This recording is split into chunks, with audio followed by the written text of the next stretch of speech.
Avery Finn Makes a New Friend by Kristina L. Daniels.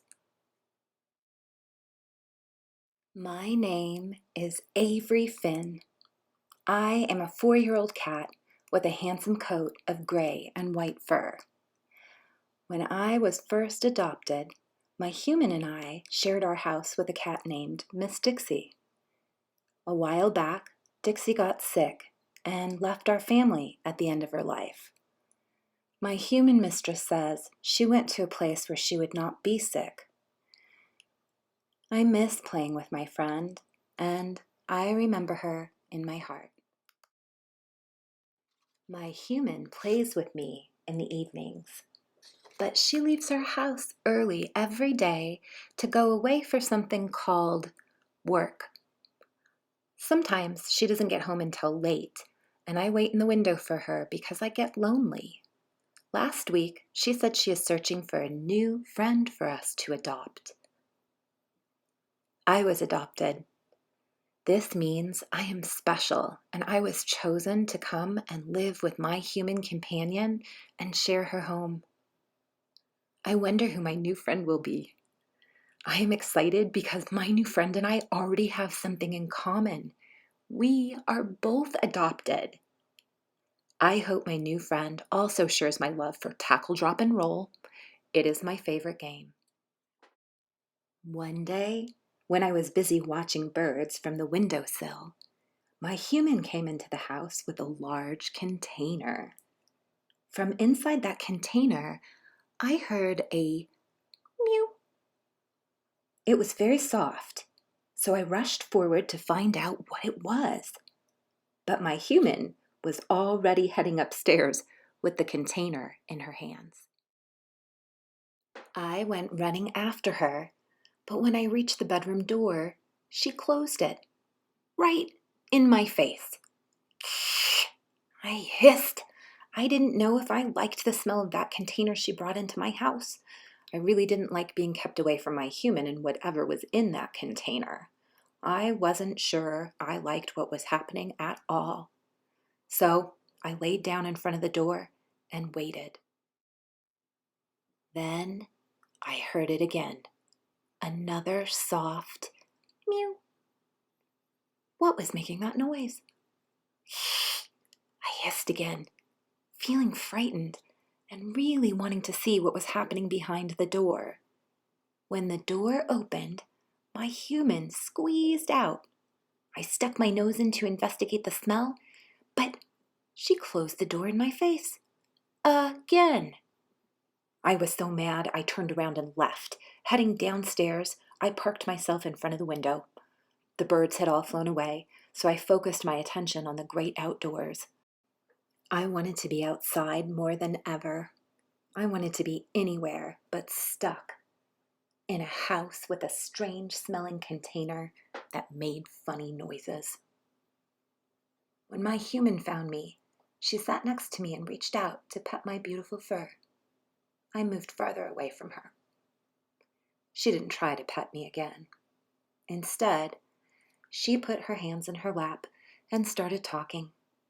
She said that she had found a new friend for our family. She had brought home this friend and would like to adopt her. She said it was important that I like this new friend and that we would not adopt her into our family if we couldn't all be happy together.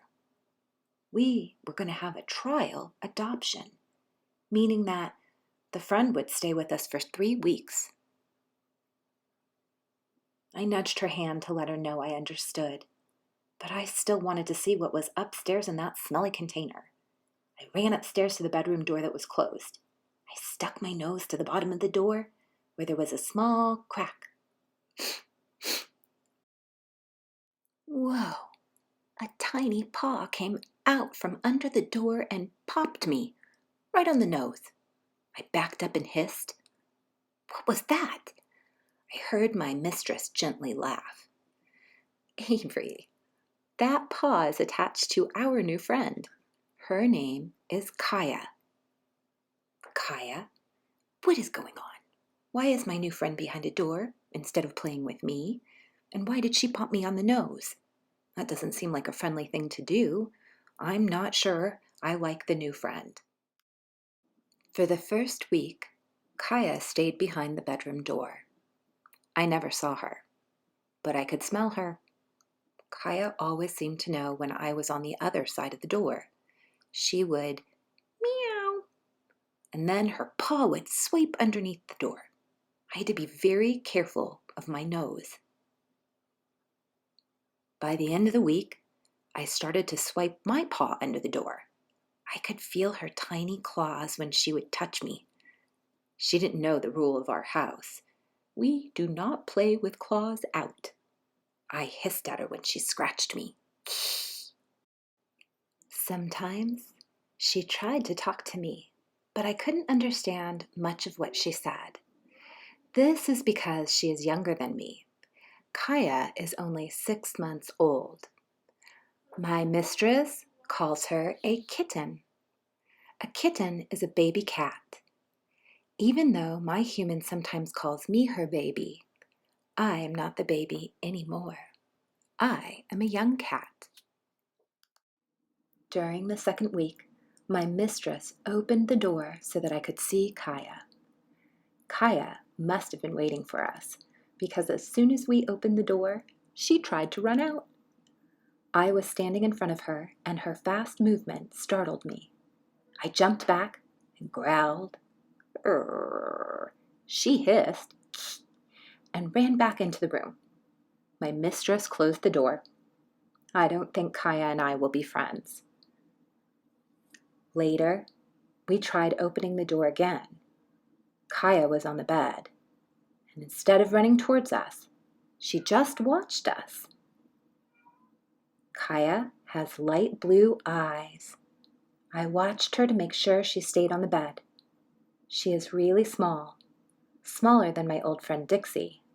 She is mostly white and has big black and orange ears.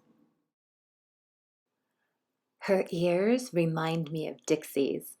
They are the same color. Kaya has a high-pitched meow. It doesn't sound like she has much of a voice at all. Suddenly, Kaya jumped off the bed and started running at me. She can really jump far. I backed up and hissed. I wasn't sure I liked how fast she moved. As my human picked up Kaya and headed out the door, she said, "Avery, why don't you look around at Kaya's things? I am going to close the door and give you a little time." Then she walked out of the room, closed the door, and I heard her walk away. I didn't like being in this room that smelled so strange. That is, when I realized it all smelled like Kaya. I spotted a ball of yarn under the bed. I crawled under and sniffed it, then gave it a good shove to roll it away from the bed. Behind the yarn, I found 2 more balls that had bells in them. And then there was some string with a sparkle attached. Kaya had lots of toys. And I had discovered her secret hiding place for all of them under the bed. I crept out from the bed to explore more of her things. I found her food and water dish. I helped myself to her food, finishing what was left in the bowl.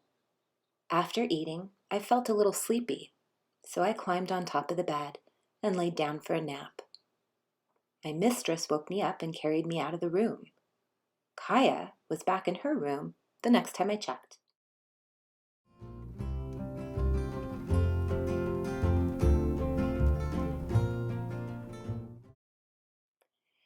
We explored each other's space like this for the whole next week. When I would come back downstairs, I could smell Kaya on my toys and all over my cat tower. I am sure Kaya could smell me in her room. If she couldn't, she would still know I was there because I always ate what was left in her food bowl. Soon, our human mistress arranged for us to meet again. This time, she brought Kaya downstairs while I was staring out the window. I didn't like this at first. I didn't like Kaya in my space. I scooted up to the top of my cat tower and watched her. She started to play with my toys. One by one, I watched as she batted them under the sofa. She didn't even go under to get them. If she lost sight of them, she would just pick up a new toy to play with. I decided I did not like her playing with my toys. I growled under my breath. Then I climbed down and tried to pull my toys out from under the couch. I crawled underneath the sofa and pushed a ball out. I started to move the next one when the ball I had just pushed out came flying back under. I pushed it out again. It came back. This was sort of fun. I gave another ball a push out. It came back too. I stuck my head out from under the sofa and saw that it was Kaya who was returning each ball to me. Kaya and I played with toys together 2 more times that week. She is really good at catch. After games, our human mistress puts Kaya in her room. Sometimes, when our human isn't home, Kaya and I play with each other under the door. When our human sees us playing, she leaves a piece of yarn under the closed door for each of us to play with from our separate sides. We like to play tug of war with the yarn. Now, every morning after I wake up, I stick my paw under Kaya's door. She always gets up to play. One day, when I got up, Kaya's room was open, and then she was no longer shut away from me. Her food and water got moved downstairs right next to mine. She still has toys that are hers, mostly small ones that make noise. My toys are bigger. I have a cat tower to climb because I am older. Kaya's favorite game is tag. When we play, sometimes our human companion reminds me to play gently with Kaya because she is so small. But I can tell Kaya likes to run and pounce. I am hoping that one day when she gets big, she will play tackle, drop, and roll with me. Or maybe she will also be an outdoor adventurer. For now, both my human and I are happy to report that we adopted Kaya to become a part of our family. The end.